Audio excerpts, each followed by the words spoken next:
I promise you the main man, Zia Youssef, head of Doge, Reform UK. Zia, good afternoon. Welcome to Talk Drive. How are you? Good afternoon, Jeremy. Very well. How are you? Well, last time we spoke, and then 24 hours later, because I do Monday, Tuesday and Wednesday, it all went Pete Tong, and you're back now, and Doge is happening. How are you? You all right? I'm very well. Very well. Good, good. There's a lot of work, I guess, for you to do. I just want to throw so much at you. I had the excellent Sarah Potion on yesterday, who was talking many things. Today is Judgement Day on the welfare bill. Do you in Reform find it extraordinary that a man that waltzed into 10 Downing Street not 12 months ago, Zia, with a huge majority, has misread the situation, or rather the vibe in this country so dramatically on so many occasions, this being the latest example? Yeah, I mean, it's absolutely ridiculous, but I'm not actually that surprised, to be honest, Jeremy, because it's in keeping with his entire prime ministership. You know, he, as you said, he waltzed into number 10 with a walloping majority. I mean, it's actually extraordinary that he's struggling to pass a bill, to just cut the benefits bill, frankly, by a whisker in the grand scheme of things. Right? We're talking about $5 billion on a number that is monstrously compounding and is going to bankrupt the country. If it keeps growing at this rate, it's going to bankrupt the country several times over. And even doing that, he can't, because people now see him for what he is. Even his own MPs see him as a man who doesn't believe in anything. And look, you know, the interesting thing, Jeremy, is that one of the reasons his popularity has collapsed with such extremity isn't because people like me or you disagree with his policies, right? It's because nobody really knew what he stood for when he ran, and therefore he has nobody to turn to and say, look, I'm doing the thing that you want me to do. And look, the reality is, we all know the reason our MPs are going to vote against this is because this doesn't go anywhere near enough to ensure that that welfare bill comes down. The Tories thing during about 14 years. Well, this is my point, and I've always tried to balance it. I've said this for a year. I don't believe that Sir Keir Starmer won the 2024 election. I believe the Tories had so lost the ear of the British public that they could have offered anything. I mean, Sunak in the last couple of weeks went, oh, GDP up to 2.5%. The last 2 weeks of the election campaign. To me, they could have promised everybody a massive pay cut, a pay increase and a tax cut, and it wouldn't have worked. So I think on 33% he got there by default. And we talk about the Ming Vase policies here, about how you don't have to say anything. And the alarm bells are ringing for me. I've been doing this a long time, because I think if you don't tell people, you can't make your tent so big. You can't promise everybody so much without, with the greatest of respect, when push comes to shove and the reality strikes, you're going to find it incredibly difficult. But for me, it's the lack of political nous. Surely you know there are 10 million pensioners. You're going to hack them off. Surely you know that farmers, they're not rich. They provide the food for our country. They're the lifeblood. It's about generationally passing it down. Doesn't get that, hacks them off. Veterans, it's almost like he doesn't have the gumption to understand how bad his decisions are. No, I'm actually going to slightly disagree with you on that, Jeremy. My diagnosis, I think you're giving too much credit. I think the diagnosis here is this is a man who does not believe in anything, and that's why he keeps U-turning. So the point I would make is that, look, if he came out and said, it was a whole political calculation, I think, to take away the winter fuel allowance, because their brilliant strategists would have said, look, pensioners don't really vote for us anyway. And that's what the data shows. Take the winter fuel away. And then Rachel Reeves came out and lied and talked about this black hole and how, quote, tough decisions need to be made. How many times do we hear that? And then they said we had no choice. If we didn't take the winter fuel allowance away, there would be a run on the pound, the sky was going to fall. And then, lo and behold, after so much of an outcry, they U-turn. Yeah. And it turns out they're going to get the winter fuel back. Okay. So, and this is why they go down in the polls when they do these U-turns, Jeremy, because it just shows, well, hold on. If now it's all right to give it back, you are obviously lying about all of your reasons. Completely. And I don't think he's the right person. No, I get that. I think the criticism will quite rightly be aimed at Sir Keir Starmer, which is you almost did nothing to get to number 10 and you've been found out because you're a vacuum. I think he's so wrapped up in the left-wing human rights lawyer BS, in my humble opinion, that they don't manage to make a decision. Our greatest leaders, right, have been unpopular. Margaret Thatcher was loathed when she brought out the clothes shop. Tony Blair was loathed early doors. But you have to have, do you not? So you have to have a belief and a view and something that you can say, this is what I'm going to do, which is why I always bring it back to the orange man, baby. I don't agree with everything that Donald Trump does, but when Donald Trump says he's going to do something, whether it's shutting the border, I was on air yesterday, we'll come on to this, that vile human being at Glastonbury, while the government were dithering and going, oh, I'm not so sure. Donald Trump woke up and 20 minutes later, the Deputy Secretary of State had revoked their visas and they're not allowed to tour in the US. Good on you, Donald. Well, that's what we need in this country, strong leadership, isn't it? 100%. Again, regardless of whether you agree with Donald Trump or not, he acts decisively and he acts consistently in line with how you would expect. And you just nailed it, right? That's what leadership is. Leadership is, hey, I've got this vision. Here's where we're going. We're all in this together.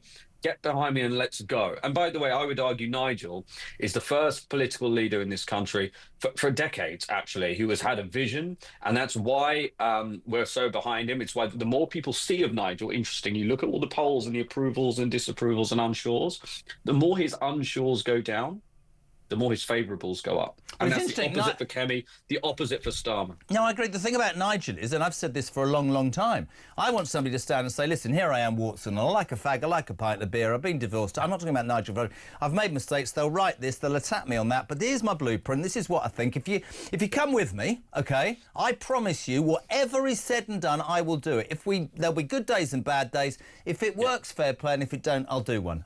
That's all I want. I think we've become so wrapped up in politicians must be whiter than white, and then half of them are into rent boys and cocaine and disappoint us because they're not that intelligent. And so I sort of think that somebody like Farage... Half it's a Conservative estimate. Well, I had a very long court case, and I remember when it was over, my barrister, who was one of the best, Neil Shelton, he represented the families in the Manchester bombings, he said, the only difference between the Labour Party and the Tory Party, Carl, he said, is that the Tory Party like cocaine and rent boys and the Labour Party like money. And I thought that was actually quite an interesting analogy, to be fair. So I never judged them beyond that. But no, somebody like Nigel, and it might be Nigel, it might not. We hope so. But it's about having, if you like, just the gumption, the balls to say, this is where I'm taking you. You voted for me. I'm going to do it. Yeah, it's exactly right. And can I just go back to something I 100% agree with you on, the whole Starmer, he didn't really win the election. Yeah. The evidence of that is that he won fewer votes in 2024 in the general election than Jeremy Corbyn. Both times Corbyn ran, which is always why I've told, that McSweeney's an electoral genius and he's got all these geniuses around them. No real evidence for that. And, the Tories, exactly what you said, you remember, you cast your minds back to Sunak during that general election campaign. He could have promised anything. Do you remember all the crazy, you talk about national service all of a sudden. In reality, what voters are doing, whether they realise it or not, what they're trying to work out is that the sum they're doing in their head is how much do I like these policies multiplied by the likelihood I perceive they're actually going to do them. And that second ratio was 0 for the Tories. And I would argue with Nigel is that, and again, all the polling shows this, Nigel is going to do the things that he says he is going to do. And it's up to the British people. We're going to take a very different strategy to Labour in terms of the next general election. We are going to tell the British people what we plan to do. And we will leave it up to the British people. What are you going to do then? All right, let's play that game. What are you going to do? He walks up 10 Downing Street, and I've been very honest with everybody that listens and watches this. I was a Tory voter all my life. I voted Reform. I want nothing more. But he walks up 10 Downing Street. The first thing he needs to do is leave the ECHR. Legally, he's challenged. The blob... Yeah. I mean, we weren't I hadn't been introduced at that point, but forever in my mind will be about 18 months ago, and I'm doing this show, and they're telling me, and you're smiling because you know what's coming, that people in the Home Office who I'm paying tax to employ have decided, and I wasn't a fan of Rwanda, that they don't like Rwanda, so they're using more of my taxpayer money to get a left-wing human rights law to take a democratically elected government to court. And I'm thinking, hold on a minute. You're civil servants. So how is Nigel Farage going to deal with the blob who seemingly, most people would say this to you, run this country? Is he going to sack them all? Because I would. Yeah, well, we've already seen this. We've had first-hand experience, shots fired by the Blob. You may have seen there was news this week of the chief executive of Warwickshire Council, who's Yeah. basically declared themselves the supreme ruler and monarch of Warwickshire, told the duly elected representative of the people, I'm not taking down the pride flag. I'm going to hoist the Ukrainian flag. I run the council, not you. And she earns well north of £200,000 a year. Now, you know, our councillors are looking at the actions that are available to them there. But the reality is we need total root and branch transformation of how this country is run. Look, I have a strong view on this, by the way, that it is up to politicians. Look, politicians are the ones who get to legislate and change the laws. And the laws have to be set. And this is what reform will do. The most activist left-wing judge in the world should not be able to prevent a Kenyan rapist who's been convicted multiple times of raping women from being deported, for example. To your point, by the way, I've seen this time and again already, even in local government, the absolute scam within a scam within a scam of, you know, the council lawyer hiring external lawyers who all at the taxpayers' dime. But again, the buck stops with the politicians. So we've got work that has already started. We're going to have lots of new legislation to ensure that this stuff can't happen. And we're also going to repeal a whole bunch of laws. Even leaving the ECHR, Jeremy, will not be enough. The only reason the ECHR is used by these activist lawyers and judges is because it's the lowest hanging fruit. You've still got the 1951 UN Refugee Treaty, all of these treaties that we have to disapply specific aspects, specific articles of those laws. Only then will we be able to, for example, have true sovereignty over our borders. And that goes throughout the entirety of government. I mean, it's great. I could chat to you all day. The borders thing, I mean, again, I'd like more to hear from Reform. But I mean, you know, we've talked on this show, we were talking about the incredible investigative bit that the Sun did, that exposing the fact that you can arrive here where we've absolutely sod all processing and you can somehow manage to get on a WhatsApp, I don't even understand any of this, and get a job as a delivery driver and go to a migrant hotel. And I always bring it back to Betty, who ran me from Bury. People take the mickey, who's 76, husband died, she's paid her taxes, she can't see a doctor, she can't see a dentist, she can't eat her house, and she's not racist, she's not far right, and she says, hold on a minute, what is happening? I don't understand. I mean, somebody said to me the other day, well, what sort of deterrent would you have? To me, it's really simple, Zira, and I'd love Reform's take on this.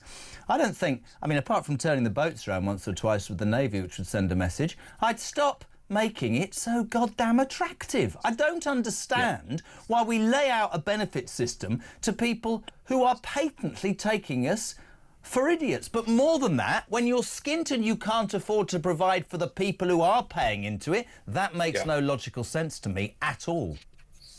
100%. And that's that you've just hit the nail on the head. It's not like British people are averse to making sacrifices for the greater good, but how can you look them in the eyes when there seems to be infinite money for foreign citizens whose first act upon coming here was to break our laws, and no money left for British pensioners who paid into the system their entire lives? And by the way, you know that point about how illegal migrants who come here by small boat are receiving, basically they get wellness retreats. Did you see that? We pushed some stuff out on our Twitter a couple of weeks ago, myself and Nigel, about how there were these wellness retreats where illegal migrants are going to, and they're basically complaining about the food. They're being asked about what sort of activities they'd like to do. We've actually had evidence. Sorry, what? See, now, here we go. Yeah, I tried this afternoon to start really calmly. What activities? Bloody work. That might be a good start, but they'll tell me all the leftists they can't work.